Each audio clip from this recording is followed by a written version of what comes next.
Assalamualaikum. Hi everyone. Today Madam nak discuss jawapan effects dan juga double entries on page 10 of your manual.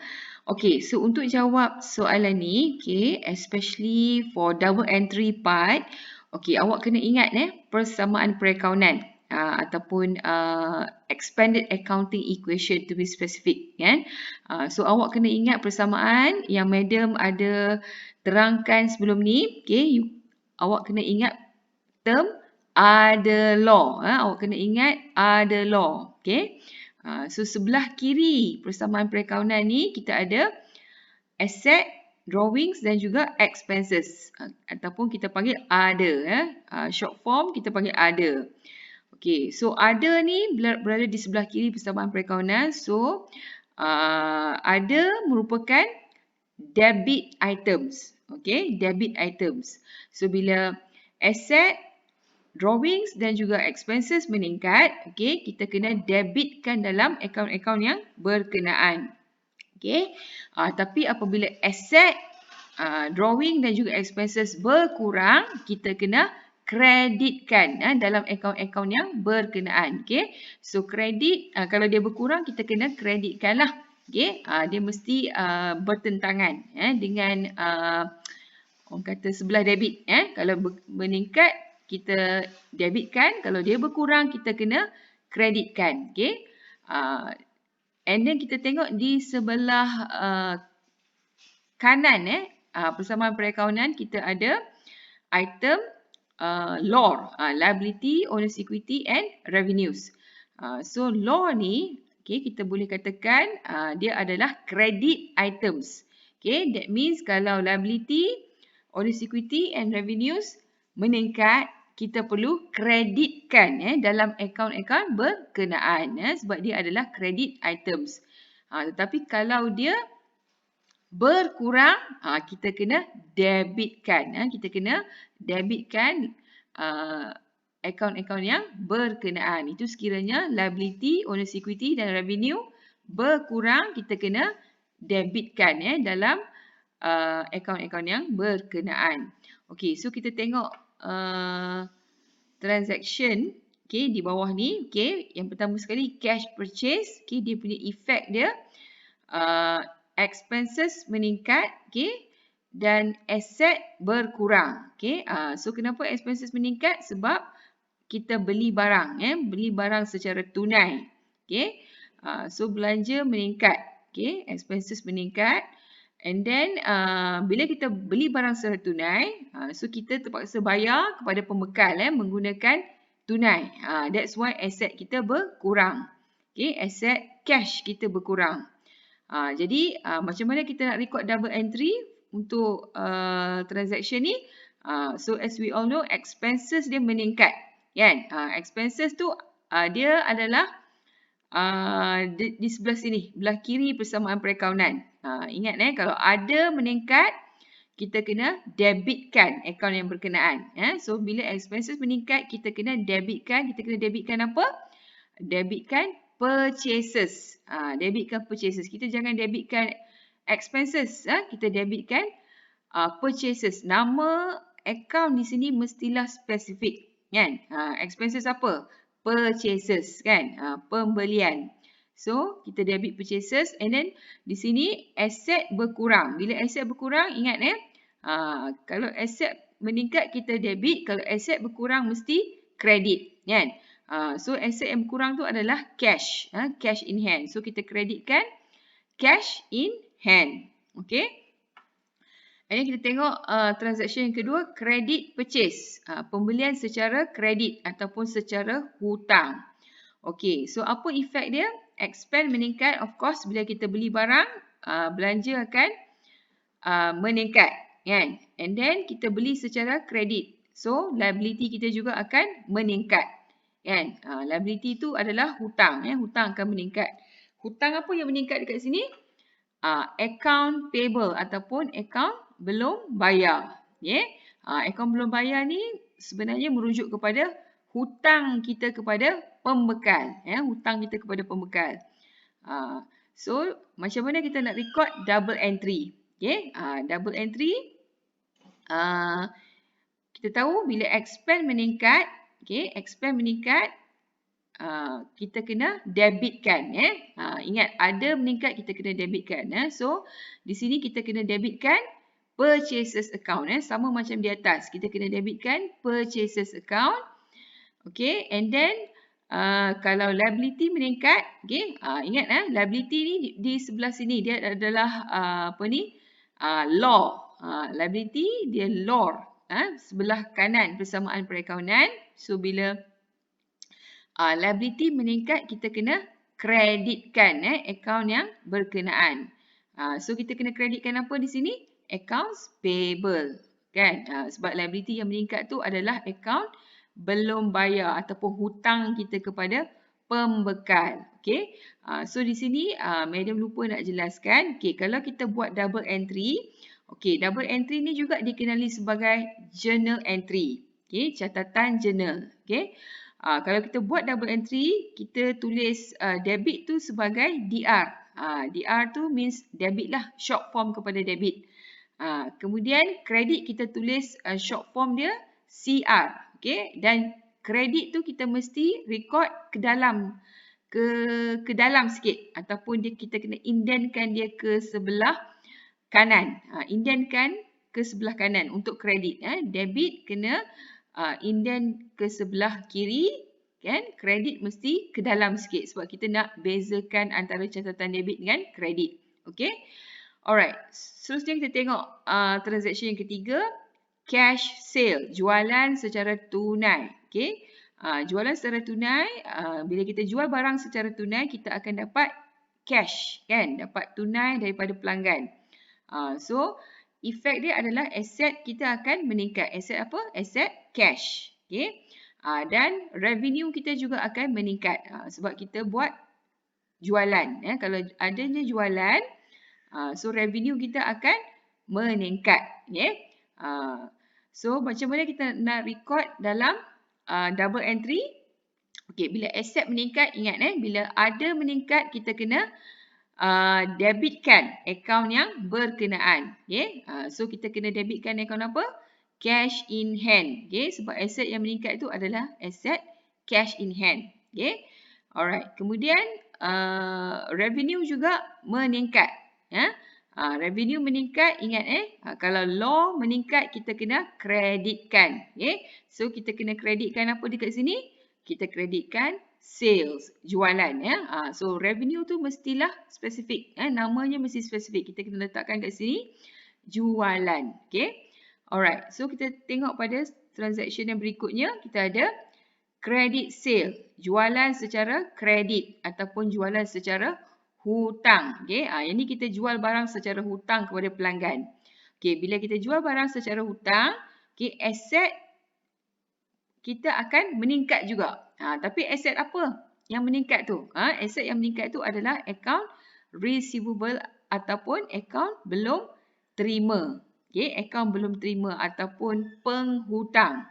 Kan? Penghutang kita meningkat. Okay, so account receivable ni juga merujuk kepada hutang customer kepada perniagaan. Dia merujuk kepada hutang customer kepada perniagaan. So, hutang customer tu kepada perniagaan sebenarnya adalah aset kita lah. Sebab tak lama lagi kita akan dapat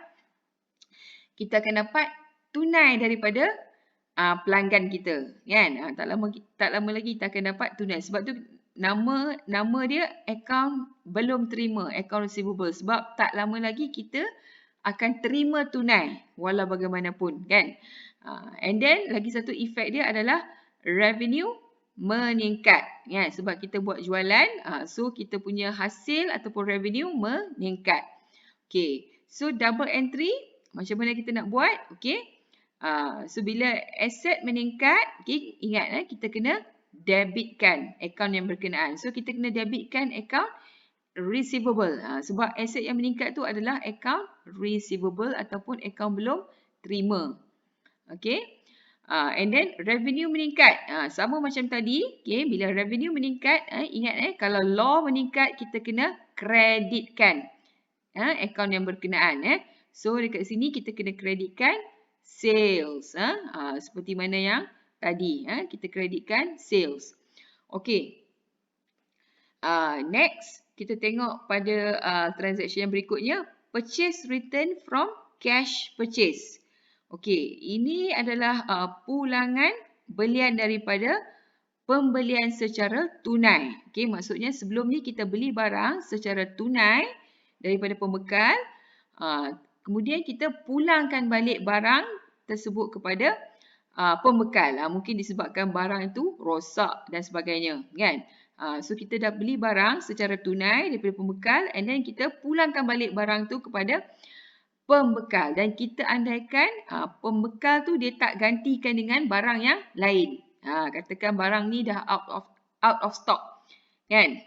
So apa efek dia? Apa efek ke atas accounting equation? So bila kita pulangkan balik barang kepada pembekal, di mana sebelum ni kita dah bayar pada pembekal tu, kan? Sebelum ni bila kita dah bayar tunai kepada pembekal, kan? So bila kita pulangkan balik barang kepada pembekal, so kita akan dapat balik duit kita, kan? Kita akan dapat refund. That's why aset kita akan meningkat. Aset apa? Aset cash. Sebab kita dapat refund daripada pembekal. Sebab kita dah bayar harga barang tersebut kepada pembekal sebelum ni, kan? And then efek yang berikutnya adalah expense kita berkurang. Belanja kita berkurang, sebabkan kita pulangkan balik barang yang kita beli kepada pembekal. Okay? Sebelum ni kalau kita beli barang, contohnya dekat sini kita beli barang secara kredit, kita punya belanja meningkat, kan? Kita punya belanja meningkat, expense meningkat. Tapi kalau kita pulangkan balik barang kepada pembekal, expense kita akan berkurang. Belanja kita akan berkurang. And then macam mana kita nak record dalam double entry ataupun dalam journal entry. So kita tahu bila aset meningkat kita kena debitkan akaun yang berkenaan. So kita kena debitkan apa? Cash in hand. Debitkan akaun cash in hand, sebab ini yang kita akaun cash in hand ni inilah yang meningkat, kan? So cash in hand kita meningkat and then bila expense berkurang, expense berkurang, ingat kalau expense meningkat kita kena debitkan, tapi kalau expense berkurang kita kena kreditkan. Kita kena kreditkan. Kita kena kreditkan apa? Kreditkan purchases return. Kita kena kreditkan account purchases return ataupun return outward. Sebab ini adalah purchases return, pulangan belian. So kita kena kreditkan purchases return ataupun return outward, pulangan keluar. So purchases return, pulangan belian ataupun pulangan keluar adalah dua benda yang samalah. Okay? So sama ada kita gunakan istilah purchases return ataupun return outwards. Okay? And then seterusnya, transaction yang seterusnya, purchase return from credit purchases. Pulangan belian daripada belian secara kredit. Okay, so ini bermaksud sebelum ni kita beli barang tu secara kredit ataupun secara hutang. Okay, kemudian kita pulangkan balik barang tersebut kepada pembekal. Okay, so apa kesan dia ke atas accounting equation? So kesannya adalah liability kita akan berkurang. Okay, so liability dekat sini merujuk kepada account payable ataupun account belum bayar ataupun pemiutang. Pemiutang akan berkurang. Alright. And then lagi satu kesan adalah expense kita juga akan berkurang. Belanja kita akan berkurang. Okay.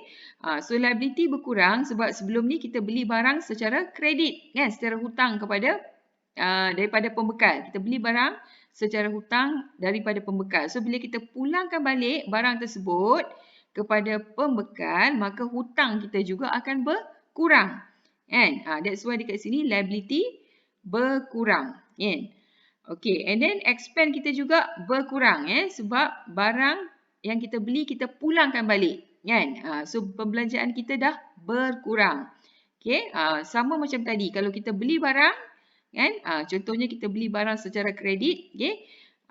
Bila kita beli barang, expend akan meningkat. Tapi bila kita pulangkan balik barang kepada pembekal, okey, expend kita akan berkurang. Maksudnya pembelian kita dah berkurang. Sebab kita dah pulangkan balik barang kepada pembekal. Okey, so macam mana kita nak record untuk double entry? Okey, bila liability berkurang, ingat kita refer balik pada other law ni. Okey, kalau liability meningkat, kita kredit. Tapi kalau liability berkurang, kita kena debit. Kan? So, liability berkurang, kita kena debitkan accounts payable. Okey, so liability yang berkurang tu adalah account payable ataupun account belum bayar. Okey, and then bila expend berkurang, okey, ingat bila expend meningkat, kita kena debit, but bila expend berkurang, kita kena kreditkan akaun yang berkenaan. So, kita kena kreditkan, bila expend berkurang, kita kena kreditkan. Kreditkan akaun apa? Purchases return. Ataupun return outwards. Okay, kita kena kreditkan akaun pulangan belian ataupun akaun pulangan keluar. Return outwards tu adalah pulangan keluar. Okay, so kita kenapa kena kreditkan akaun purchases return? Sebab ini adalah purchases return, kan, transaction ni berkenaan dengan pulangan belian. So kita kena record dalam akaun pulangan belian lah. Tapi di sebelah kredit, sebab expend berkurang. Expend berkurang kena record di sebelah kredit. And then transaction yang berikutnya, sales return from cash sale. Pulangan jualan daripada jualan secara tunai. Okay, so maksudnya di sini sebelum ni kita jual barang kepada pelanggan kita secara tunai. Okay, but then pelanggan kita tu pulangkan balik barang kepada kita, kan? So mungkin disebabkan barang tu rosak dan sebagainya, kan? So apa kesan transaction ni ke atas accounting equation? Kesannya adalah revenue akan berkurang. Kenapa revenue berkurang? Sebab jualan kita kepada customer dipulangkan balik, kan? Barang yang kita jual kepada customer dipulangkan balik. So hasil kita akan berkurang, kan? Bila kita dah jual, orang pulangkan balik. So hasil kita akan berkurangan, kan? So revenue berkurang, dan lagi satu, aset juga akan berkurang. Aset apa berkurang dekat sini? Aset cash. Okay, sebab kita kena refund balik duit kepada pelanggan, kan? Sebab tadi masa kita jual, masa kita mula-mula jual kepada kepada customer tu, kita dah dapat cash daripada customer. Okay? Kita dah dapat cash. So bila dia pulangkan balik barang, of course kita kena return balik duit dia lah, kan? Kita kena refund balik cash kepada customer. That's why asset cash kita berkurang. So macam mana kita nak record dalam journal entry ataupun dalam double entry? So revenue berkurang, kita kena debit. So ingat kalau law meningkat, kita kena kredit. Tapi kalau law berkurang, okay, law berkurang, we have to debit. So kita debitkan apa? Sales return ataupun return inwards. Debitkan pulangan jualan ataupun pulangan masuk. Return inwards tu maksudnya pulangan masuk. Okay? So kenapa kena debitkan sales return ni? Sebab ni adalah sales return. Transaction ni berkenaan dengan pulangan jualan, kan? Of course kita kena record dalam account pulangan jualan ataupun sales return. Okay, tapi belah debit. Kenapa debit? Sebab revenue berkurang. Revenue berkurang, so we have to debit account sales return ataupun return inwards. Kemudian bila aset berkurang, okay, kita kena kreditkan. Kreditkan account apa? Cash in hand. Okay, account cash in hand. Okay, and the last transaction, sales return from credit sales. Okay, ini adalah pulangan jualan daripada jualan secara kredit. Okay, so sebelum ni kita jual barang, okay, kepada customer kita secara kredit ataupun secara hutang. Okay, sebelum ni kita jual barang kepada customer secara hutang, but then customer tu pulangkan balik barang kepada kita, kan? So apa ni? Apakah efek transaction ni on accounting equation? Revenue ataupun hasil kita akan berkurang. Ya, kenapa revenue berkurang? Sebab customer pulangkan balik barang yang kita jual, kan? So bila kita jual barang, customer pulangkan balik barang yang kita jual, so of course hasil jualan kita akan berkurang, kan? That's why dekat sini revenue berkurang dan aset kita juga akan berkurang. Okey, aset apa yang berkurang kat sini? Account receivable, account belum terima. Okey, account belum terima ataupun account penghutang. Okey, so account belum terima kita juga akan berkurang. Okey, so account receivable ni dia merujuk kepada hutang customer kepada perniagaan, kan? So bila customer pulangkan balik barang kepada kita, hutang customer tu akan berkurang, kan? Hutang customer kepada perniagaan akan berkurang. That's why asset berkurang, sebab hutang customer kepada kita sebenarnya adalah aset, kan? Hutang customer kepada kita, kepada perniagaan sebenarnya adalah aset, sebab tak lama lagi kita akan dapat bayaran daripada customer, kan? Tapi bila customer tu, kan, dia pulangkan balik barang yang kita jual kepada dia, maka hutang dia kepada kita pun akan berkurang juga, kan? That's why aset akan berkurang, sekiranya customer pulangkan balik barang kepada perniagaan. Okey, aset tu aset apa? Aset account belum terima ataupun account receivable. So macam mana kita nak record dalam journal? Okey, bila revenue berkurang, ingat kalau law meningkat kita kena kreditkan, tapi kalau law berkurang kita kena debitkan. Law berkurang, dekat sini revenue berkurang kita kena debitkan. Debitkan apa?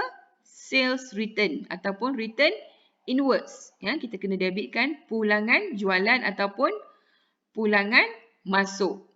Return inward tu adalah pulangan masuk. Kenapa debitkan? Kerana revenue berkurang. Dan kita debitkan account sales return sebab ini adalah transaction berkenaan dengan pulangan jualan. So kita kena debitkan account pulangan jualan lah, ataupun sales return. Okay, and then aset kita berkurang. Bila aset berkurang, kita kena kreditkan. Kita kreditkan apa? Account receivable, atau account belum terima. Alright. So itu saja untuk soalan ni. Thank you very much. Assalamualaikum.